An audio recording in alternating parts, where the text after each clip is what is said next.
Excited to be here with you today. Michelle and I have been together doing PBIS. This is our 10th year. We had to go back and kind of look how long we've been doing PBIS. Michelle's been a school counselor here at Robison for 21 years, and I've been the school principal here for 12 years. So we've worked together that whole time, and truly our whole school-wide team. We haven't had a lot of turnover in our team, and I know that's pretty unique, that we've really had the same people working on PBIS, and that's been a huge advantage for us. So we're hoping that today we can kind of share with you. I don't feel like we're teaching a lot today, but kind of just sharing with you things that we've learned over the last 10 years of PBIS, and hopefully things that you can take from us and use from us. We'd be happy to share anything that we present today with you, resources we've used, and we'll talk about things that were challenges to us, and hopefully we can help alleviate those challenges for you as you move into PBIS, wherever you are on that spectrum of starting, refreshing. We've kind of gone through those cycles where, you know, we started really strong and then we needed those refresher years to refresh some things. So we have that in our presentation as well.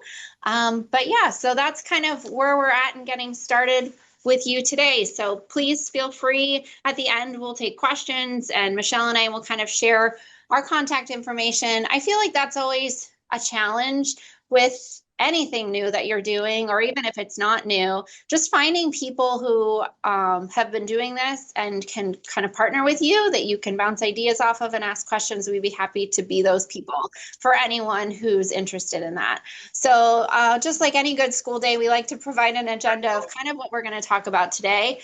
Michelle's going to lead us off talking about Tier 1 and the SEL lessons that she delivers in the classroom. We also will move into our executive school skills training that we've done for our teachers. Staff morale, I feel like, is a huge part of SEL. I feel like that sometimes gets lost in the thoughts of SEL because we're always talking about the kids. But let me tell you, those kids aren't getting taken care of unless you're taking care of those teachers. So we'll talk a little bit about things that we've done there and hopefully ideas that you can steal from us. Family engagement in SEL, that was always a big challenge of ours getting started.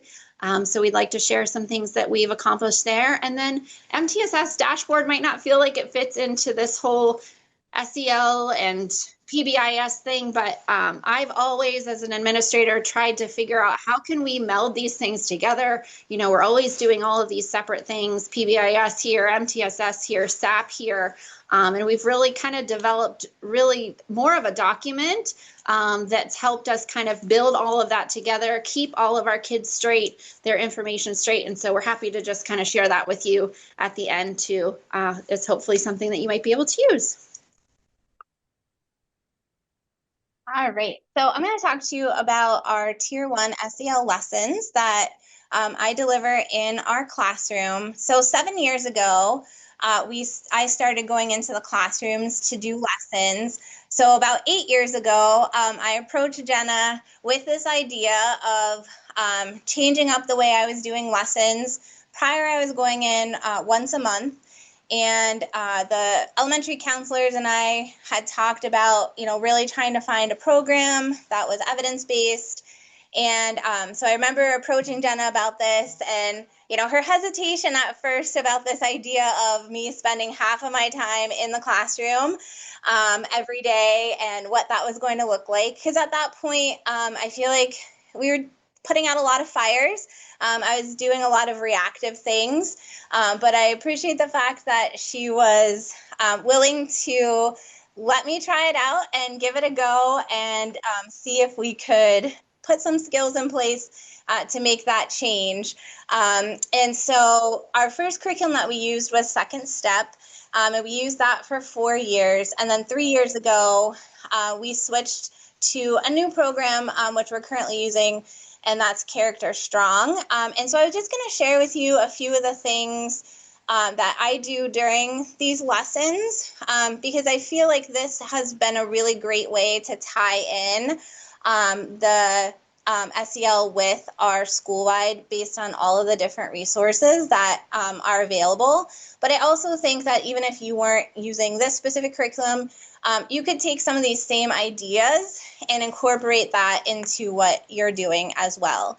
So I will say that 7 years ago, when I started this journey into doing these weekly lessons with teachers, I did get a little bit of pushback from our some of our teachers, mostly our upper elementary, who have these demands placed on them with PSSA testing. This idea of giving up a half an hour a week. And so I appreciate the fact, again, that, I had the support of my administrator to work with our teachers. My first lessons in 4th and 5th grade ended up being as part of our specials rotation. So I would go in what used to be their learning lab time, and that would take place in the library. And I found that that wasn't really working very well. The kids really didn't like it. They weren't seeing that connection between what we were doing and using that in the classroom. And again, we were able to kind of work together to make that change so that now, 7 years later, I am doing those lessons within content time with teachers, and I'm able to work that out with them. But, they were able to, once we started doing this for a little bit of time and they were able to see the impact it was making, I don't really have those struggles in our classrooms anymore, which is really nice. So I'm going to go into one of the lessons. So this is a 2nd grade lesson on emotional regulation. And so one of the things that I really love that we do at the beginning of all of our lessons are these connection games. So each lesson, there are 4 different games, and I allow the students to choose which game we play. So 3 years ago when we started this curriculum, this was a lot of learning on my end, but I decided that I wasn't going to stress myself out about trying to figure out the directions to all these games. We were just going to learn it together. And so I pull sticks or numbers in the classroom, and each week a different student gets to pick our game, and then we figure out our game together. But I found that this has really built a lot of relationship with the students, also got them way more engaged in participating in the lesson. Even students that maybe in the past wouldn't raise their hand to participate to answer a question were now participating in the connection games. And even if that's the only time they were willing to share an answer out loud, at least it was making that connection to them. I feel like the students are way more engaged in our lessons than what we were doing before. The first year we did this curriculum, I surveyed all of our students to ask them, if they liked it, what they liked about it. And overwhelmingly, the thing that I heard from all the kids is this was one of the things that they loved the best, was getting to do these games at the beginning of our lessons. The other thing that I really like is that there are songs that go along with each of our monthly themes. And so at the beginning, especially with the younger kids, we will listen to the song and they can sing and dance along with the song. And then the other thing is that the teachers have access to all of this as well. So if they want to use the song, during the week, they can do that. And then the body of the lesson is all right here. So our objective, what we're working on, if there's any resources I need, I can click on the link and print those out. So it doesn't matter where I am, I always have access to all the materials that I need. And they have a slides presentation that go through. Let's see. That's confusing. Okay. And so, again, I wanted to highlight one that was specific to emotional regulation. But, we talk about our objective. A lot of times there are different videos, and depending on the age, again, this is a 2nd grade lesson, they're all age appropriate, and we can discuss the video. And then this one is talking about some different strategies that the students can use to regulate their emotions. So in the video, they review those. We've already learned about some of these at this point in the year. And then we have some different scenarios. in this lesson where we have a scenario and then we talk about the different emotions. They have their posters that they can use for this, and then we talk about ways that they could regulate their emotion. I especially love this question for us today because we were wondering whether we'd even be here at school today doing this presentation, or if we were going to be doing this from home. So we always laugh when I do this because typically it's in the winter. And I'm like, could you imagine if we lived somewhere where we had snow? I can't imagine what that would be like. So again, they're practicing those different skills there. There's tons of information that is in here. I cannot get through everything in one lesson. So I pick and choose. That's why I focus on the games, the song, or the video, and then the lesson piece. But if teachers wanted to extend, or if this was a classroom teacher that was presenting these lessons, they could do a small piece, like one part each day of the week, and it would take less time for them. And if, again, my teachers have access to all of this, so if they want to use any of these additional activities, they're able to do that. So, join.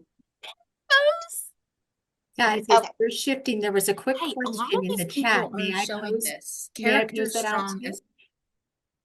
So there was a question if you first use second step kits or the virtual second step. And if you we used the kits, which were really outdated. Yeah. So that's why we made the shift. Thank you guys. And just speaking as an administrator of the impact of that, when Michelle talked about my resistance to having her, in my selfish thoughts originally, not having access to Michelle's support maybe 2.5 days out of the week, that felt like that was going to just leave me with, all of this extra. But I really see in my office the impact that this makes, that kids are getting these lessons, and no longer are we sitting there every day with 8 kids coming down that need to work through some of these things. Like, there really is a huge impact on how the kids are responding to this and what we're seeing as far as, I have zero concerns about us spending an hour and a half here doing this presentation and how our kids do. But really, if we look at the data on the Swiss level and the PBIS level, you can absolutely see the difference in how our kids are doing and what skills they have to navigate problems and all of those things that Michelle's teaching in the classroom that we don't see land in the office anymore. Or we see that the teachers now have the skills to navigate some of those little situations with the kids and the language. And she'll talk a little bit more about common language as we go through, but it's really been impactful for me too, in my role, and for the kids for sure. And one of the other things is there is an expectation for the teachers to stay in the room while I'm teaching the lessons so that they can pick up on the things that we're learning. And some teachers, join in and they chime in and things. Other teachers are just there listening, which is totally fine. The whole goal is just that they're hearing the language, they're hearing the different things that come up so that, they can help support students with the skills that they're learning. Another thing that I started a couple years ago was our regulation stations that we have in all the classrooms. The term regulation station came from what the kids were learning out of our curriculum. So that's one of the reasons why I showed that lesson to you. We talk about regulation with the students. That's the term. So I wanted to make sure that matched what we were putting in the classroom, as opposed to like a calm down corner. When we talk about regulation in our lessons, we talk about any strong feeling. So that could be excited or it could be sad. It could be, we talk about regulating our emotions when we're not focused. So I wanted students to understand that the regulation station could be used for a lot of different emotions if they needed that time to reset. And kind of how this was born is that we were finding that we had a lot of students that were coming down to see me, or might even come and see Jenna in her office, And we had some different tools that we would use with the kids. And we found that when they spent a few moments with that, they were able to be more regulated and head back to the class. And kind of thinking, well, wouldn't it just make more sense to have this in the classroom? Like, they don't actually need to leave. You know, sometimes that's all they needed was that few minutes to reset. And so that's kind of where this idea came from. And again, I used that school-wide approach when I was working on those expectations. So these 2 posters I created in Canva. I'm happy to share in the resources later if anyone, you know, wanted to do something similar in their school. But really kind of set out those expectations. So when is it appropriate to use a regulation station? When isn't it? You know, talk about, you can feel frustrated about your math assignment to the point where you want to tear up your paper or throw your pencil. Sounds like a good time to use a regulation station. If you're super bored because you don't like the lesson Mrs. Strasser's doing today and you'd rather go play at the regulation station, not the time to go do that. And then how long they should stay there, and the fact that they would need permission. I explicitly teach them how to use all the tools in the regulation station. We talk about how they are tools, not toys. And then I also have the poster with the step-by-step directions on how to use the regulation station that they have. And again, the teachers are there, so they hear these expectations. Our regulation stations are in every place in our building. So the gym has one, the cafeteria, our school nurse, the main office. So anywhere in the school, any classroom, students have access to the same tools with the same directions on how to use them. And like Michelle said, we were finding kids, you know, that maybe just wanted to come to Michelle because she had this special tool or this seemed to work. And we just thought that doesn't make any sense. We need to be able to provide all of these things everywhere where they're at. Even in like the title classrooms, they're in every single space that the kids could need. Maybe not the bathroom, but other than that, they're in every single space. And so she'll talk about what's in those boxes. So these are the different tools that are in every single regulation station. Teachers are able to add additional things for their classroom one if they would like. But, you know, we talked about how they know when I present this part of it that every regulation station in the school has these items and that their teachers may decide to add additional things. So I just tried to find some different items that would touch upon all of those different strategies that we teach for students to be able to regulate their emotions. The finger mazes, which I learned through our curriculum, I should have not called mazes and we call them labyrinths. But the kids actually learn about those and make their own in one of our second grade lessons. But we learn about the difference between an actual maze and a labyrinth and why a labyrinth is more calming than a maze. So those are our different tools that are available there. I did also survey the kids after we started this to see, you know, were they using it, which tools they liked. And as we were preparing for this presentation, you know, one of my 4th grade teachers was saying how last year she had tons of kids that were using it. This year, she's barely had any, which again is totally fine. It's there if kids need it. And, you know, teachers are finding that some years they may have lots of students or have a student that uses it regularly, and other years it might sit there and no one needs it. So a couple additional things that we've done school-wide for SEL. We have some things on our morning announcements. We're going to talk about some signage that we have specific to SEL. Jenna's going to talk about the calming area in her office. And then we also did some professional development around executive skills that we'd like to share with you as well.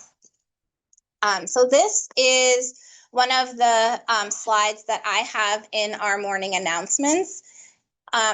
So prior to COVID, we had live student announcements, and I was one of the facilitators of that. So I would go on and I would do, you know, a motivational minute or something like that. And then when COVID happened, we had to kind of change up how we were doing our morning announcements. And so we started doing a slides presentation. And we all know that post-COVID, there were lots of ways to create and post videos. And as time went on, that got harder and harder to do because all those free resources went away. And so I started, trying to find some different videos that could be some different strategies that, again, teachers could have at their fingertips if they had time and wanted to use them during the announcements. And so each day of the week, there is a different video, a different YouTube video. Monday is always like a mindfulness or positive affirmation. Tuesday, I always do some sort of a visual relaxation. And if you go to YouTube and you just type like visual relaxation and a theme that you want, you can come up with lots of different videos. Wednesday, we always do something kind of like a brain break or movement activity. I do a lot of would you rathers based on a theme, or maybe kind of like one of those little race things, or maybe like a dance video. But I'm always trying to find something that like isn't going to be too hard for kindergarten, but fifth grade isn't going to be too cool to do as well. And then Thursday, we always do some sort of a breathing video. And then Fridays are some different like coloring activities that like they're just a link and teachers can print those out if they want to use that like during morning time or free time. So again, just each week, some different activities. They don't have to use it that day of the week, but that they have access to.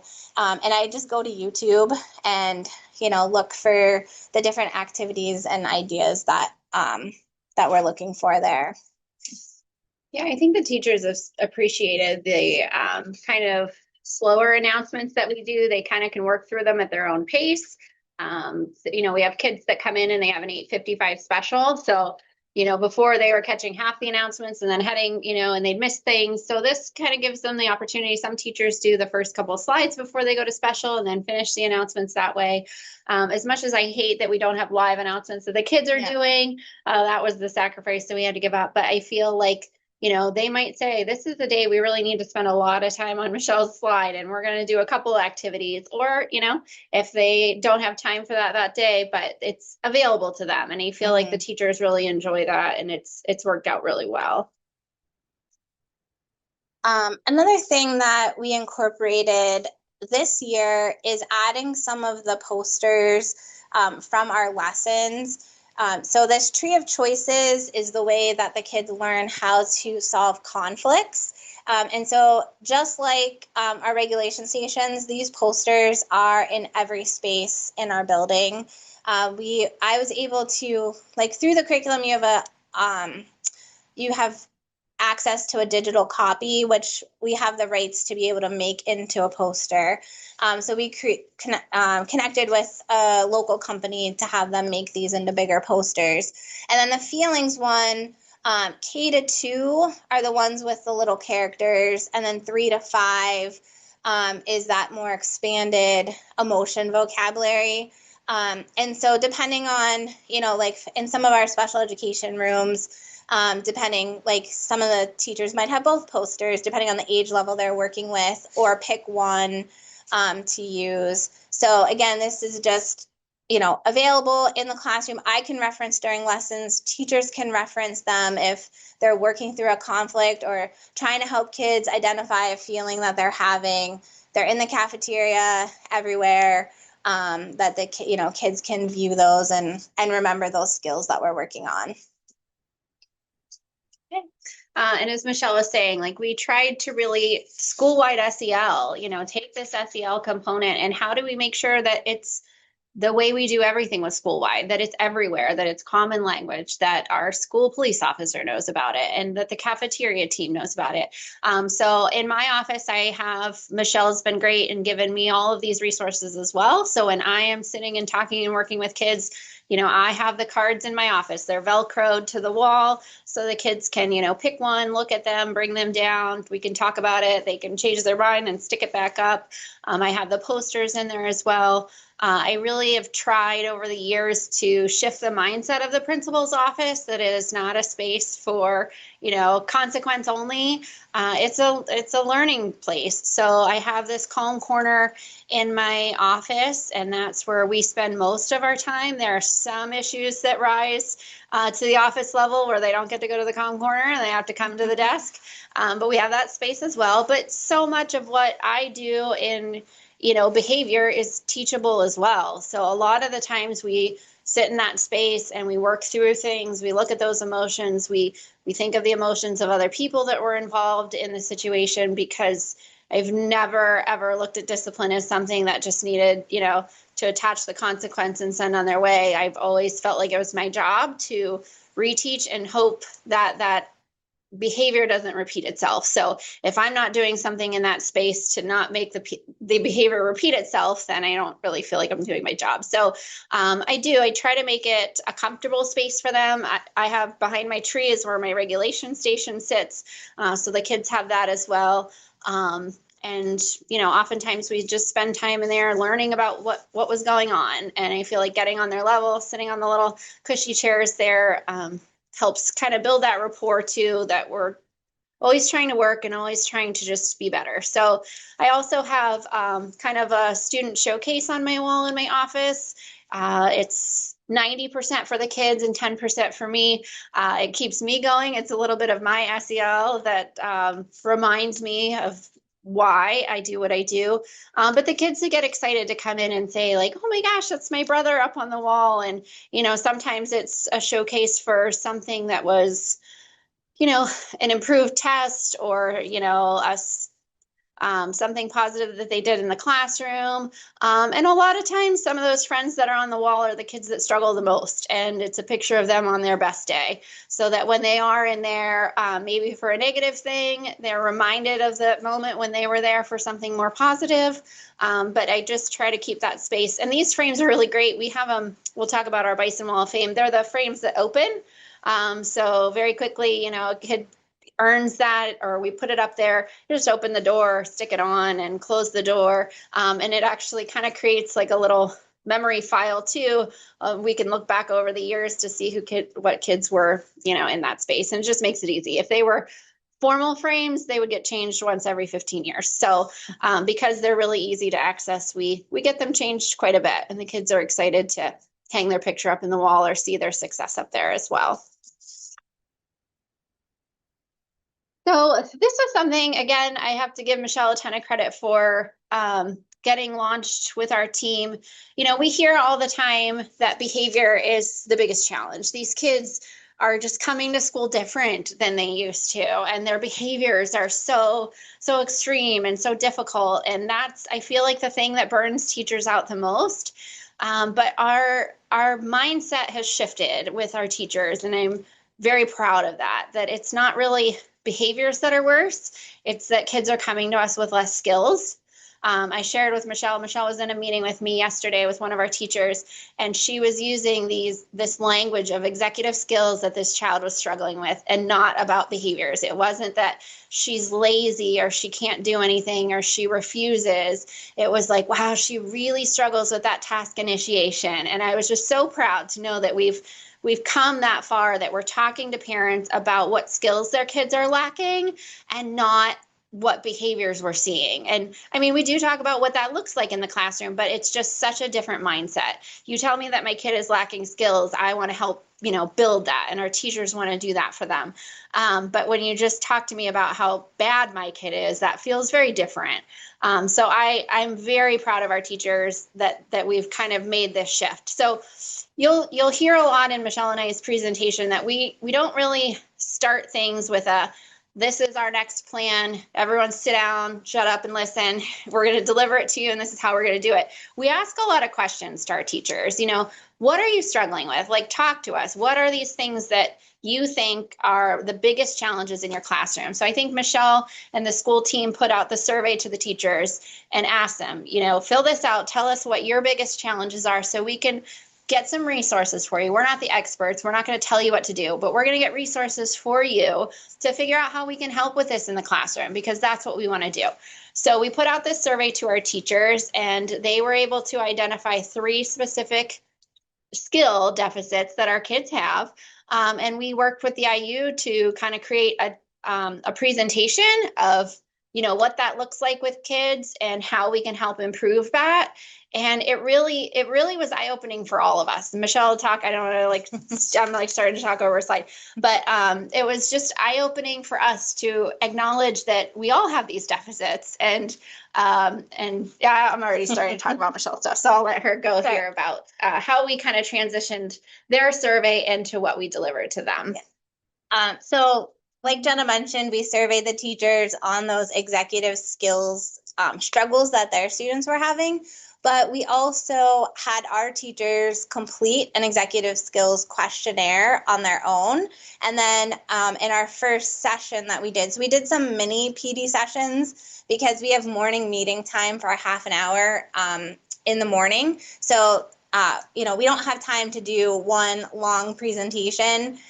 So we broke it up into 4 different mini sessions. So the first one, we went over their results. We had them discuss with either their grade level team or, other teachers that they work with.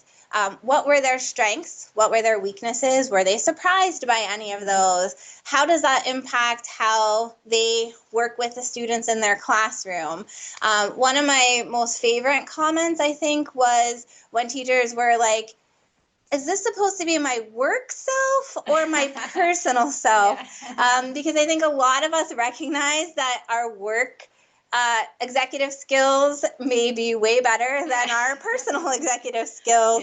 I think the other question they asked was, how much of this am I going to have to share out loud? And so just again, to create a safe space for them, I think some of them, as they were filling this out, were like, if I have to give this to Jenna and she knows all my weaknesses, that's not a good thing. So we said, you're doing this for you. We're not collecting this. We're not going to ask you for it. You can share what you want to share. So again, we tried to create that comfortable space, because I think if they thought we were filling this out and then I was using this as part of, their domains when I do their evaluation, that they're good at this and bad at this, that they might not have been as eager to do that. But so then, they can kind of reflect on what are their strengths? How can they use those to help support students that are struggling with those same areas in their classroom? Or what are their weaknesses? And, kind of that moment of, can I be asking my students to, be doing these things if I struggle with these things myself? Or, how do I adapt, and what strategies do I use to help me with my weaknesses? How can that go into the lessons I'm teaching, or, helping our students with those different challenges that they have? It was, I think, eye-opening too. I think some of the team members looked and said, hey, as a second grade team, you have this strength, I have this strength, and I have this strength. We've always wondered, because we're all very different, how we work so well together. But they were able to see, we work so well together because we don't all share the same strengths. We definitely kind of help pick each other's weaknesses up and support each other. And I think that was neat for them to see as well. And so like Jenna mentioned, we did work with our IU facilitators to help create the professional development sessions. So these were our 3 areas that our teachers rated as the ones that they were struggling with the most. So we spent 1 meeting on each of these different areas, and kind of talked about it, as well as giving them strategies and doing activities that they could implement with their entire class to help them give their students those skills that they needed. And so that was just a really great way for us to, again, incorporate some of these things. You're going to see a lot of common themes from the curriculum that we're doing as well. So again, just that tie-in of the executive skills with that SEL learning, really just made sense to us. Ladies, real quick, if I could ask 2 questions in the chat. Sure. So number 1, are the surveys something that you would be able to share, or was it something that you had been able to pull down that you felt was applicable? And then second, just the origin of the executive functioning piece. Where was that work grounded? Kevin had asked, was that Dr. Peg Dawson's work and Richard Gare's? Yes. Yeah, so it's Executive Skills in Children and Adolescents, that book, and the questionnaire that we gave the teachers came from that. So it was an adult, like high school and adult survey. Yeah, through that. And I'm pretty sure if you Google that, you can, there's like some resources online, but they were, our facilitators were able to share those resources with us. But yeah, everything we did from that, a lot of those activities and things came from that Executive Skills in Children and Adult and Adolescents book. That helps immensely. Thank you. Thank you. Yes. So another thing that we've done is, again, I try really hard not to add to our teachers' plate, ask more questions, find ways for us to support them through all these new things. And when SPM came out, everyone was all worried. We figured out the SLO, we figured out how to get through the SLO and work through that. And now we're changing the SLO and we're asking people to do an SPM. And now we're asking people who've never done an SLO to do an SPM. So, we felt the anxiety kind of coming with that. And me thinking, this is one more thing we're going to ask them to do. How can we find ways where we're already doing something, we already want to accomplish something as a school? How can we cross this off the list as just another add-on and not make it another add-on, make it meaningful, make it something that we need to do? And so, again, a lot of question, hey guys, if you're down for doing a building-wide SPM, we'll help build it, we'll create it, we're just going to need you to do it. And everyone was on board. So we started, again, we always start small. So we start with our school-wide team who started looking at the SPM and digging into the SPM with me of, we need to build this classroom matrix, and how do we get, teachers love school-wide, but we've always felt there's like, we love school-wide for our school, but don't come into my classroom and tell me what I need to do.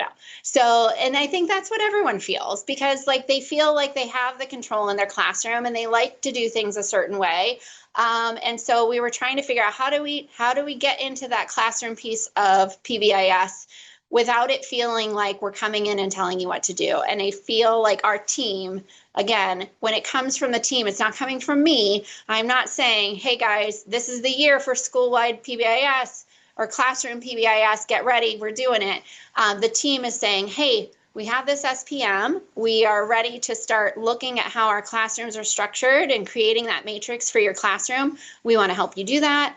And that's when we took volunteers. We thought maybe, a handful of people or a grade level. We'd start with a grade level of people. But no, everyone wanted to do it and they wanted to work together, because I think my school is fabulous, of course, but they just are. They're on board for doing things as a team. And this didn't feel threatening at all. So we start very small. We don't say we're going to have this matrix done. You're going to do the matrix. You're going to, go through all these lessons. You're going to teach everyone. You're going to be assessed on everything. We start very small. So year one of SPM was creating that matrix. And what we did was we had one team member, not me, like we had Michelle was a team member, all of our school-wide people sat in with different groups. If you wanted to do your matrix with your teammate because you teach 4th and 5th grade, they did that. If they wanted to do a grade level matrix, they sat down as a grade level. The specials team came together. That was like the most awesome part to see them come together and say, hey, what do we want common language to look like for our expectations of coming into the classroom and dismissal and, all of these different things. So just to, again, find that commonality. And then someone sat, I think, Michelle, you sat with the specials team and help them work through the SPM, because the SPM is cumbersome. There's a lot of things that you're asked about how you're going to assess and what's the percentage going to look like. And really, I don't feel like doing the work is what stresses teachers out. It's doing the document that comes with the work that stresses teachers out. So we had one of our team members pretty much took that on herself. Jen, I'll give her credit for that. And so she would create, the email that would come out that would say, hey, here's what box 1 looks like, box 2, box 3, box 4. And then you're going to put in the work in this part of the matrix. And then when you're filling this part out, this is what an assessment can look like. And this is how you're going to turn this in. And she really walked them through all of that together. And how many years have we been doing this? We're going to ballpark this, maybe 4 years. So year one, we did the whole matrix together, and then each year they pick a different category. So year one, a lot of teachers pick transitions because that's always a time kids struggle. And they created the posters for transitions, and they gave the post test for transitions, and they really made it a part of their classroom reward system to acknowledge transitions more. And so then the next year, all they're doing to change that SPM is saying, okay, now we're going into dismissal. And so they don't have to go through all of the paperwork part of the SPM. It all looks very similar, other than now we're focusing on dismissal. And so we've been rolling that out for the last, like we're saying, like probably 4 or 5 years. And the teachers have done a great job, and we've worked our way through that matrix. And that was like a really easy way to kind of just start leaking that into the classroom and seeing success with that.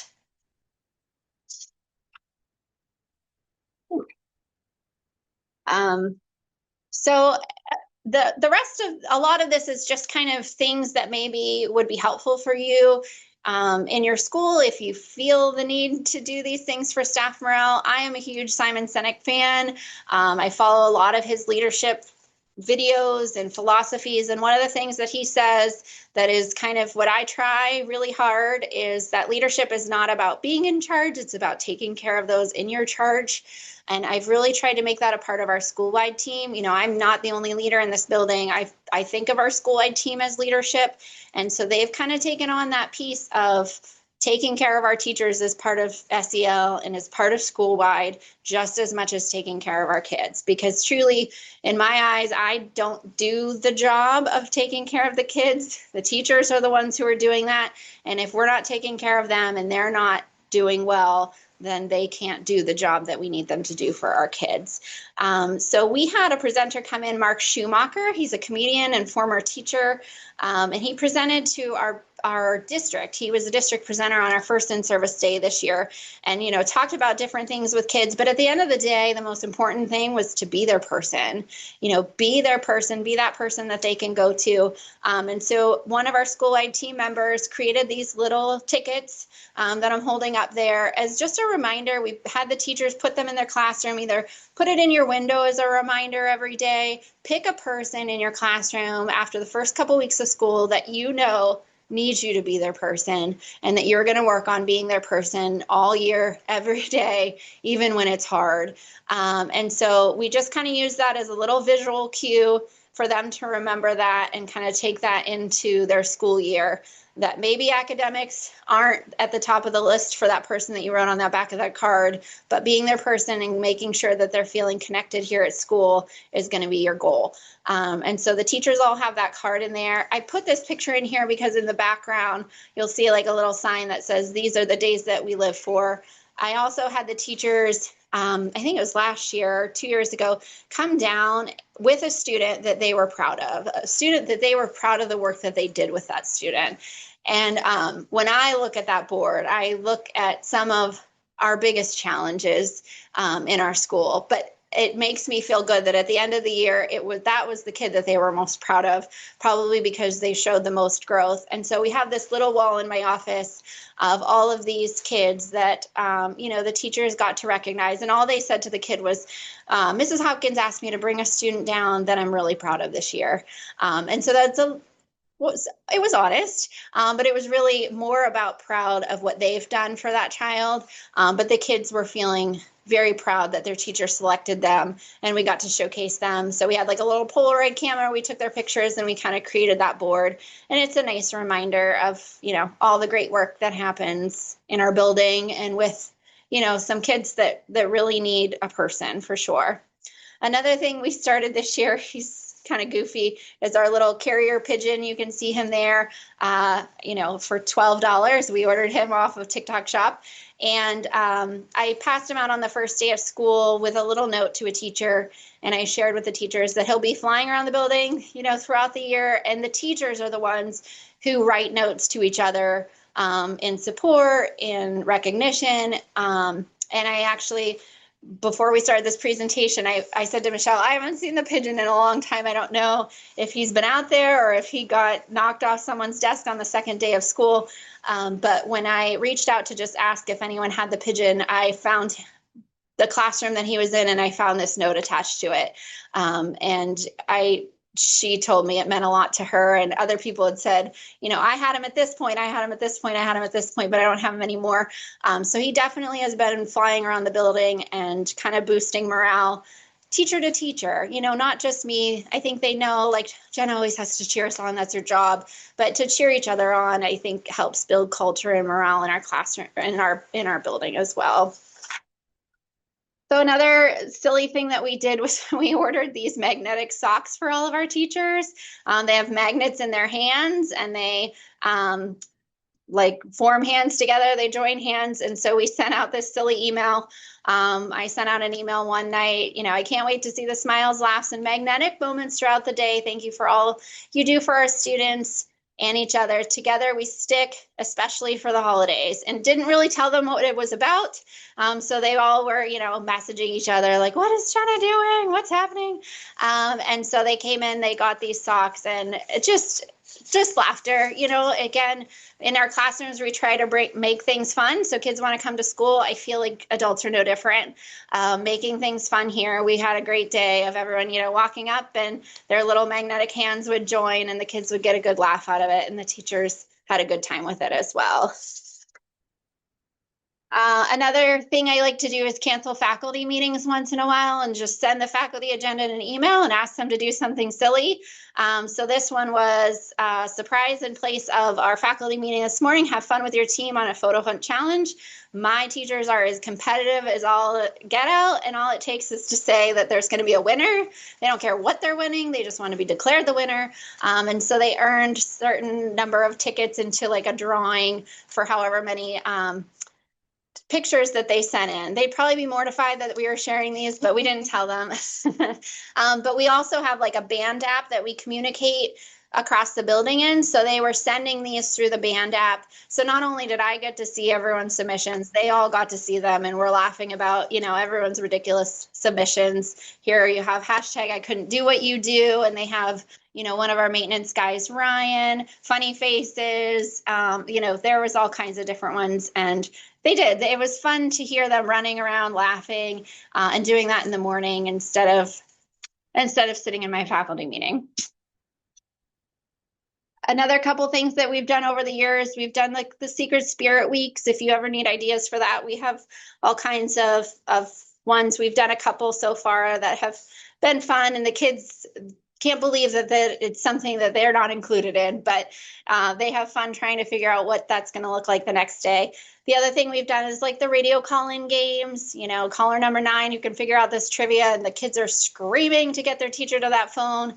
One of the things, I know probably you look at this and say like, oh, how do you find prizes or things to give away? I think one of the greatest things we ever did was Zonk prizes. So callers number 9 and 12 will, you know, get some sort of recognition for winning. And so they would pick A or B, what they wanted, and we'd have an actual prize that might be, you know, a $5 gift card to Starbucks or an actual cup of coffee. And then the Zonk prize would be something from my office that I don't want, that was autographed, and, you know, something silly. Or, you know, the teachers, I think there was like a hand crocheted Halloween basket that got passed out, and it was cute though. The kids enjoyed the Zonk prizes more than they enjoyed seeing their teacher get a gift card. So Zonk prizes are a great free way to give out nothing and, you know, get a good laugh from the team. Looking at time here. Okay, so in our faculty room too, just to create culture, try to, again, remind them of those moments of fun and togetherness that we've had. This is the wall in our faculty room on the left of the slide. We just have a lot of pictures of fun days, spirit days, things to recognize them. So while they're eating lunch, they have that as kind of their background. We also have a staff shout out wall. On this one particular, we have a teacher who's been creating our Halloween costumes for the last longer than I've been here. So we'll say like 13, 15 years. And so we put up the pictures from the last 15 years, and the teachers had a great time kind of looking at all those. But we also have these little staff shout out tickets that teachers can fill out and just stick it on the wall. And then Michelle will take them down and put them in the person's office after a while, after they've hung there for a while. So we're slipping here. I have an incredible PTO. It's very supportive. They're very supportive of teachers and recognizing teachers. And I reached out to them. They offer a little bit of a classroom stipend for our teachers to buy school supplies or things to, make the holidays fun for their kids. So I asked if they, had any extra money and they wanted to do kind of like a teacher morale account. So they have helped me with a lot of things when it comes to teacher morale.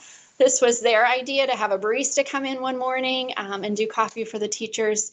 That wasn't the cheapest of things that they did, but it was nice, just a nice way. But I think getting PTO involved and helping with that, because I know it's always about resources, like where do you find the money to do these things? Our teachers and our kids are the ones who do a lot of the fundraising. And so they were happy to share a little bit of that so that we can keep teacher morale going. All right, so just a couple additional things that we have started with family engagement in our SEL practices.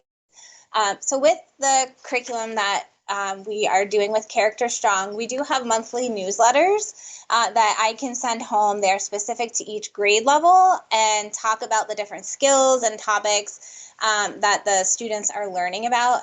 I also feel like this helps make it a little bit more transparent to families, especially we don't have a lot of pushback for SEL necessarily, but I know that, some schools and districts, that is a struggle for them in being able to implement this. But again, I think when the parents can see what they're actually learning and see those skills, it, again, makes it more transparent and less questionable about what we're actually teaching our students. Another thing that we are doing this spring is doing a family night so that families can create regulation stations for home. We had such success with our regulation stations here that I was able to get a grant through our Fort LaBeouf Foundation to get supplies. Again, that was super interesting when 300 plastic bins showed up earlier this year, and everyone's like, did you mean to order that many shoe boxes? It's like, yep, this is for our students. So we're going to have some different stations, create some glitter bottles. I have some different, like a stress ball. We'll do some coloring activities. We're going to partner with some of our high school students that are doing a mental health week at our high school to come down and help facilitate some of these stations.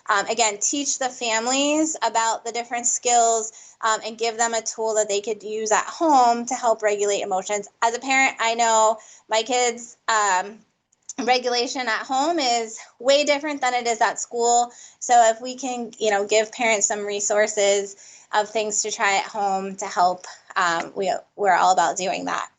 And then one other thing Jenna's going to explain a little bit more is our book study that we're doing on the anxious generation this year.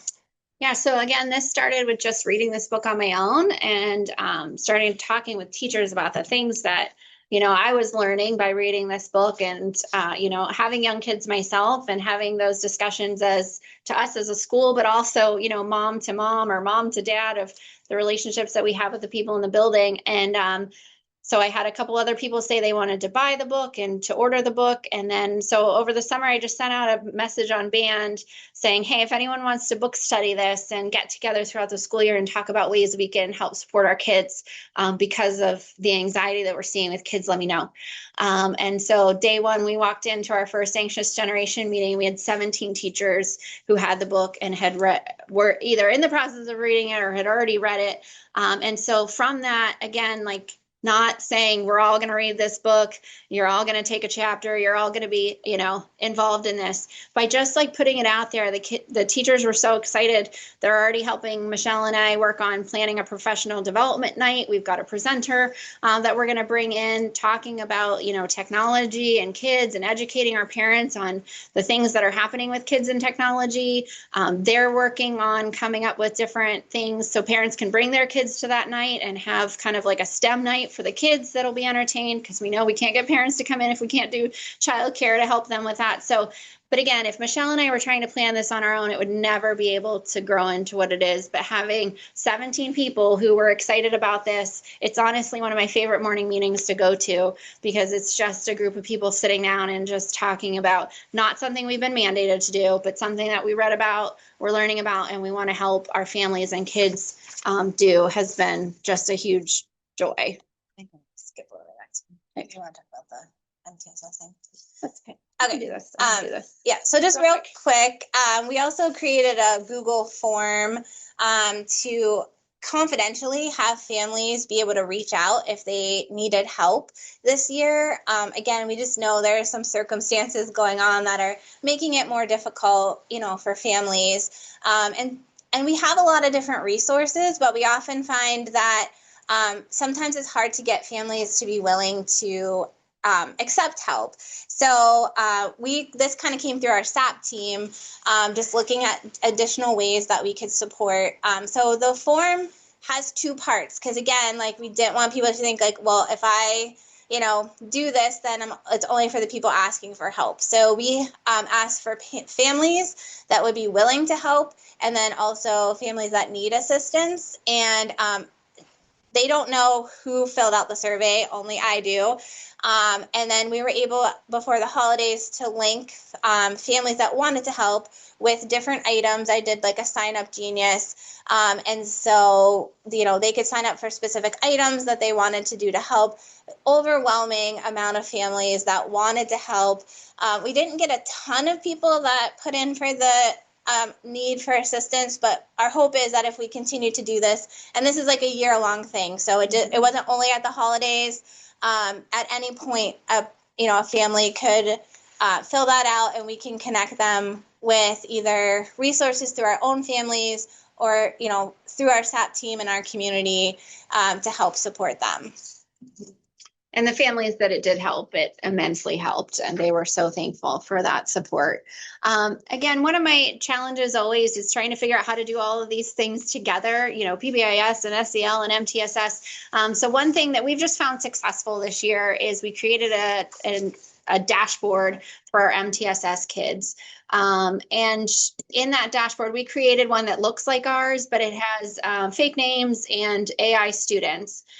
So if all the students look very picture perfect, that's because they're AI children that we just downloaded some AI kids and put them in there for you. But this has helped immensely. I feel like when we look at data as a data team, sometimes we're looking too hard at numbers and not at kids.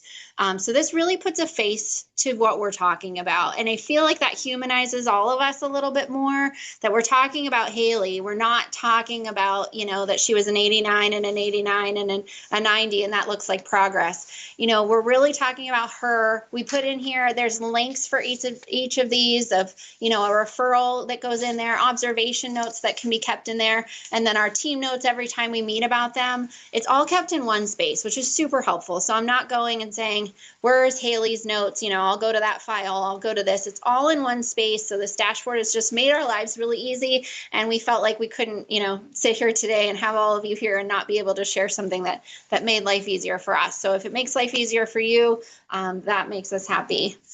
Another thing, because I know we're running out of time, we did it like just a refresh of some of our tier 1 items. We started a gumball machine. It's actually like a full-size gumball machine that has different colors, and the kids, when their ticket is pulled on Tuesdays for Terrific Ticket Tuesday, they come down, they spin it, the little gumball comes down the slide, and then there's an incentive that's attached to that. The kids have thought that this is just great. We actually, Michelle and I are having trouble managing that Tuesday mornings because we have morning meetings and the kids are coming down. So now we have 2 parents that are coming in every Tuesday morning after they drop their kids off. They're helping get this all taken care of, document it, write the kid's name in the binder, and make sure that they get their incentive. And finally, we have our Bison Wall of Fame, another just easy way to recognize our kids. We have kids up there that, they're on their horse and celebrating something they've accomplished outside of school that may have nothing to do with academics, but, we want to highlight them. And other kids earn, through their Bison Brags, an opportunity to be on the wall, and they really enjoy that and showcasing them on our Bison Wall. So I know we're super out of time, but so thank you. If you guys ever have any questions or need anything from us, Michelle and I really like to be helpful to other teams that are doing this, and we'd love to learn from other teams that are doing great things too. Jenna and Michelle, you guys are such champions. Thank you, thank you. I know we'll probably get questions because this is such an amazing topic, and just thank you for being a friend to us, and I'll reach out with anything, and just know how much we appreciate you. Great. Thanks.